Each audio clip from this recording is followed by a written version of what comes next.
Hey everybody. Um, I was like, I'm recording a video. I was trying to figure out what to record and everything. And I'm pretty sure that this is going to be a two-part video. It's gonna be long. Um, oh look, a mess. But it because it's so important what I want to talk about now. And I don't know how this came to me, but it just did. And I feel like I always feel like the important parts of this journey aren't um, necessarily the things that everybody talks about that they go through, but the things that are the in between things that you learn and you have to learn and things like that. So that's what I'm going to talk about. I as I'm recording this, it is June. Well, now it's the 30th. Um, so 7 months. I'll be 7 months post-op on July 1st. And I want to discuss what I have learned in these past 7 months and what is so important and what I think you need to know. And I'm going to jump right in. I guess I'll do a countdown like I did a countdown way back, 6 months ago or so. And I think I'm going to do that with this again because I did number them. So, number 10, and I think, not necessarily. There's a fucking bug. Okay. Okay. All right. Y'all think I'm retarded. Anyway, so I think that number 10 is motivation. You have to be motivated. You have to learn motivation and you have to learn how to push yourself. Otherwise, um, you're going to fail. And so many people think that you have surgery and then you have surgery and then it just automatically you drop weight like that, and that's not the case. And you'll see that once you get into the journey. You have to work at it. It gives you a jump start and it's a tool that you can use to push yourself to have that weight loss. But you have to use your tool, and that's where the motivation comes in. You have to be motivated to get that protein in, to get your fluids in, to drink water even though your stomach is telling you it's stuck right here and it can't go down. You have to be motivated to get your vitamins in. You have to be motivated to work out. You have to be motivated to go to the doctor. You have to be motivated to make sure you're not dehydrated. You have to do your lab work.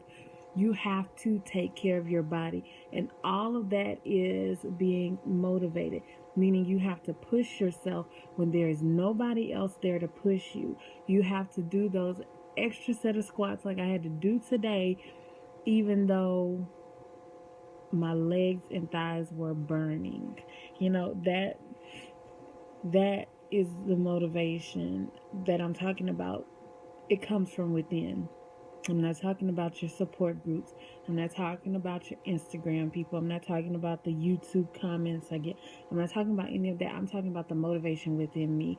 And that's what you have to have too. And if you don't have that, failure is sure to come. Or the other option that'll happen is that you'll keep not seeing results, and then you'll go into a deeper depression and saying, well, I don't know what I'm doing wrong. What you're doing wrong is you're not dedicated to yourself. You're not motivated. And you're not motivating yourself. You're not pushing yourself. You're not giving you your all. And that is self-sabotage. And I kind of let it slip. But number 9 is dedication. And motivation and dedication go hand in hand. The difference is motivation is you push yourself through the pain and you push yourself through what you don't want to do and you push yourself through being lazy. That's motivation. Dedication is saying, I'm going to do this no matter what. Dedication is being, what is the word I'm looking for? It's being committed to the process no matter what. If one of my friends, okay, not if, but one of my friends, I'm not going to say her name, but anyway, she'll know who I'm talking about if she watched the video. But one of my friends, she always get pumped up. Monday, I'm going to, eat this protein and get this in and take these vitamins and do this and do that and get this protein shake in. I drink all my protein shake. I'm going to drink this water and blah, blah, blah. Then I'm going to the gym at 5:30 when I get off from work and whatever. And sometimes things happen or whatever, and life gets in the way, and she's not dedicated to the process, so she eventually quits. But what I do admire about her is that she's dedicated enough to get back up and start again. No matter how many times she fails at it, she always gets back up and start again. That is dedication. Now, if she had the motivation to go with it, then she would push herself through and she wouldn't fail as much. But that's why the two go hand in hand. All right, number 10, 9, 8. Number 8. Food is a difficult battle. Um, there are a lot of people who say, "Oh, I have a food addiction, blah, blah, blah, blah." Okay, that's fine, that's cool. But there are a lot of people who don't have a food addiction but just like to eat, or you just like a certain food.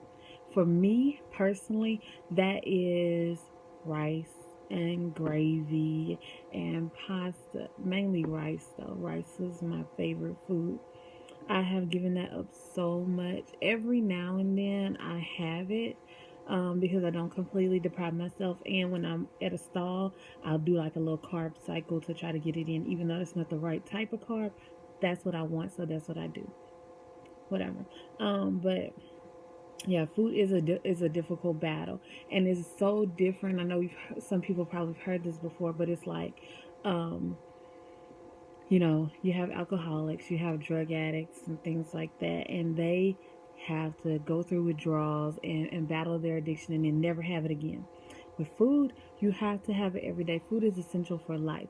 So that means that if we do have an addiction to it, or it's not good for us and we're doing the wrong things with it, we're abusing food, it's so hard to come back and um do the right thing with it. Like for instance, I was 28. Shit, how old? I'm tripping. I'm tripping. I was 29. Still 29. I was 29 when I had surgery. So that means for 29 years, or however old, I've been little kid, whatever, for like, let's say 25 years at least, I've been doing the wrong things with foods. I live in the South, so we eat. I mean, when somebody says, "Oh, we're having a party," we're not talking about, "Oh, well, what decorations are we having? What building we're gonna get? Where are we having it at? What date is it?" No, the first thing people ask is, which food you having?" Every day, your friends ask you, "What you cook?" It's always food in this area. That's all they talk about. That's all they think about. It's so difficult, but you have to fight through that. That's where your motivation and your dedication comes in. You have to say no, or you have to learn to limit yourself. And I said limit, not deprive. It's a difference, though. So food is a difficult battle, and you have to learn that, and then you have to develop how you're going to fight that battle. That's personal, so you have to do that on your own.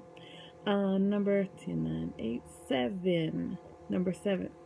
Excuse me. 7 is failure is acceptable. And everybody's like, what? Yes, failure is acceptable. Number 1, failure is a learning experience. Every failure that you have, the hell is that? Okay. Every failure that you have is a teaching tool in order to help you learn, grow, and know better in the future. So you use your failures as experiences that teach you what not to do. Because you ever heard of history repeats itself. So you know what I'm saying? Like, you'll be prepared for the next time that situation arises if you learn from it. Oh shit, he's scared. Go lay down. Go lay that down. I'm sorry, y'all. That's Liam. Okay. Yeah, failure is acceptable. And okay, you can lay down right here. Okay. Also, I was gonna say failure is acceptable, and it's a teaching tool, and it's a way to understand. Not right now, hold on. It's a way to understand. Bless you. I cannot get this out. Okay, I'm gonna go back to that because I can't figure it out right now. Liam, you are really tripping right now. Hold on. There you go. Lay down. I hate when you wake up out of sleep. All right. 10, 9, 8, 7, 6. All right. Number 6 is the mental aspects of weight loss surgery are paramount. What that means is that the things that you go through mentally, head hunger, um, cravings, um, the when you do lose, oh well, I normally wear 3X, let me go automatically to the 3X, and then you're bothered when you buy a 1X or a large, or you know you just lost 100 pounds, but you have 15 kids laughing and talking about you, or adults that are saying, oh, she's fat.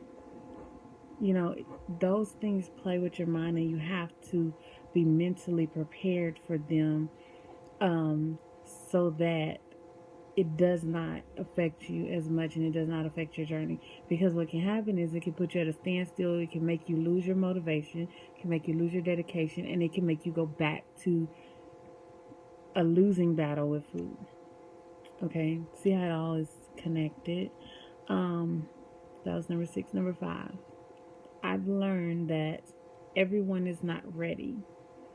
Um, so while so many people want to ask you questions about, lay down. So many people want to ask you questions about your journey and everything, and about, oh, well, you went to Mexico. What happened? How was it? Was it clean? Was it nice? Blah blah blah. Hold on, Liam. And, they're just asking. People are scared. They're fearful of the unknown. They're fearful of surgery, being put to sleep, going to a foreign country, of dying, of putting themselves out there to actually lose weight. People are scared of not being able to eat. Um, so they're not necessarily, everyone is not ready for the journey that you're ready for. It took me 5 years to have surgery. And some people are like, I talked to someone on the phone the other day, and it was like upset. It was like, well, it took me, I've been on this journey. I've been trying to have the surgery for 2 years. And I was like, try 5, okay? And then at the 5th year, I had to push my date back 4 times. So it's a process. And if God is not ready for you to have the surgery yet, whatever surgery you want, or for anything to happen in your life, if God's not ready for that to happen in your life right then, it's not going to happen no matter how much you want it. Simple as that. You got to go through something. Personally, I feel like I had to go through the whole situation of blood clots and just being so close to death, not being able to walk, not being able to take care of myself, not being able to use a restroom by myself, or bathe by myself, or even stand up without being dizzy and just feeling bad, not being able to take care of my family. I had to go through that in order to really truly know how much I needed this, and to appreciate getting it, and appreciate the tool that I have, so that I'm able to really, really use it to get to where I need to be.